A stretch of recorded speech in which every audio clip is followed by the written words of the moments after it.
जय शिवराय. आपण काल बघितलं होतं ते विंदी शक्ती याची माहिती पूर्णपणे बघितली होती की विंदी शक्तीने काय काम केलेलं आहे, काय नाही, ते सत्ता विस्तार कसा होता, साम्राज्य विस्तार कसा होता, त्याचं धार्मिक धोरण कसं होतं याची माहिती आपण पाहिलेली होती. आज विंदी शक्तीचा जो पुत्र आहे पहिला प्रवर्षण वाकाटकांचा राजा याची माहिती आज आपण थोडक्यात पाहणार आहोत. ठीक आहे. तर हा वाकाटक घराण्याची खरी प्रतिष्ठा याने स्थापन केली असं म्हणतात. जरी संस्थापक विंदी शक्ती असला तरी सुद्धा पहिल्या प्रवर्षाला जास्तीत जास्त साम्राज्य विस्तार केलेला होता. त्यामुळे त्याला काय मिळालंय, यानं वाकाटक घराण्याची पूर्णपणे प्रतिष्ठा मोठ्या प्रमाणामध्ये वाढवलेली होती किंवा साम्राज्य विस्तार त्याने जास्त केलेला होता. त्यामुळे वाकाटकांचा पहिला प्रवर्षण हा सुद्धा राजा अत्यंत महत्वाचा आहे. ठीक आहे. तर एक जी साधने आहेत आपण म्हणतो सोर्सेस किंवा स्रोत काय होते बाबा, कशामधून आपल्याला माहिती मिळाली, तर हे बघायचं तर अजिंठ्य जवळील गुलवाडा येथे जे घटोत्कच लेण्यातील शिलालेख आहेत याच्यामधून आपल्याला पहिला प्रवर्षण याची माहिती मिळते. त्यानंतर वासिनीतला ताम्रपट आणि पुराणे यामधून सुद्धा आपल्याला माहिती मिळत असते.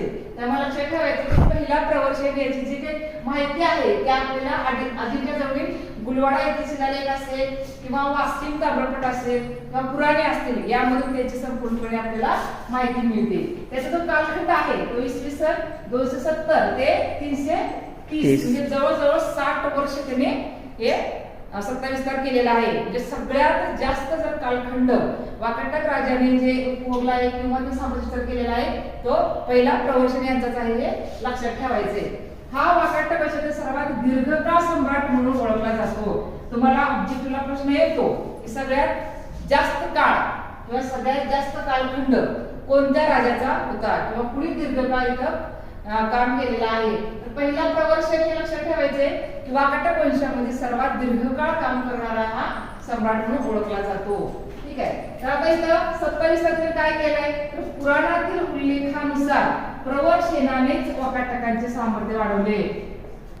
म्हणजे विंदी शक्तीपेक्षा पण जास्त त्याचा जो पुत्र आहे पहिला प्रवर्षण याने काय केलेलं आहे की जास्तीत जास्त वाकाटकांचे सामर्थ्य वाढवलेलं आहे. बलशाली त्याचं सैन्य होतं, प्रशासन व्यवस्था चांगली होती. 60 वर्ष राज्य करायचं म्हणजे सोपं काम नाही, तर मोठ्या प्रमाणामध्ये त्यांनी ते काम केलेलं आहे.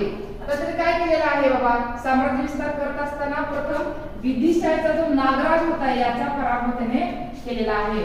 म्हणजे विदिशाचा नागराजचा पराभव केला आणि आपलं साम्राज्य वाढवलेलं आहे. त्यानंतर पश्चिमेकडील सौराष्ट्र म्हणजे जे आता आपण गुजरातचा भाग म्हणतो तो गुजरातचा भाग, सौराष्ट्र, काठेवाड, माळवा ह्या परिसरामधील जे क्षेत्रप राजा होते रुद्रसिंह याचा सुद्धा त्यांनी पराभव केलेला आहे. तो सगळा प्रदेश जिंकून घेतलेला आहे. म्हणजे गुजरातचा सुद्धा काही प्रदेश हा जिंकून घेतलेला आहे. दुसरा रुद्रदामन याचा सुद्धा पराभव करून सर्व प्रदेश जिंकून घेतलेला आहे, लक्षात घ्या. त्यानंतर दक्षिण भारतामधील जे आता जे कोल्हापूर आहे, सोलापूर, सातारा या परिसरावर सुद्धा चढाई करून तो प्रदेश त्याने जिंकून घेतलेला आहे. याला आपण दक्षिण कुंतल म्हटलं जातं. ऑब्जेक्टिव्हला प्रश्न येऊ शकतो की दक्षिण कुंतल म्हणजे कोणता प्रदेश किंवा कुंतल कशाला म्हणतात, तर हे लक्षात ठेवायचंय. दक्षिण कुंतल म्हणजे जे आता सोलापूर जिल्हा कोल्हापूर सोलापूर हा जो भाग आहे त्याला दक्षिण कुंतल पूर्वी म्हटलं जात होतं. पूर्वेकडील जे कलिंग आहे, कोसल आणि इतर जे लहान लहान राज्य आहेत ते सुद्धा पहिल्या प्रवर्षाने जिंकून घेतलेले आहे. म्हणजे आता जे आपण कलिंग म्हणतो ते आता ओरिसा आहे.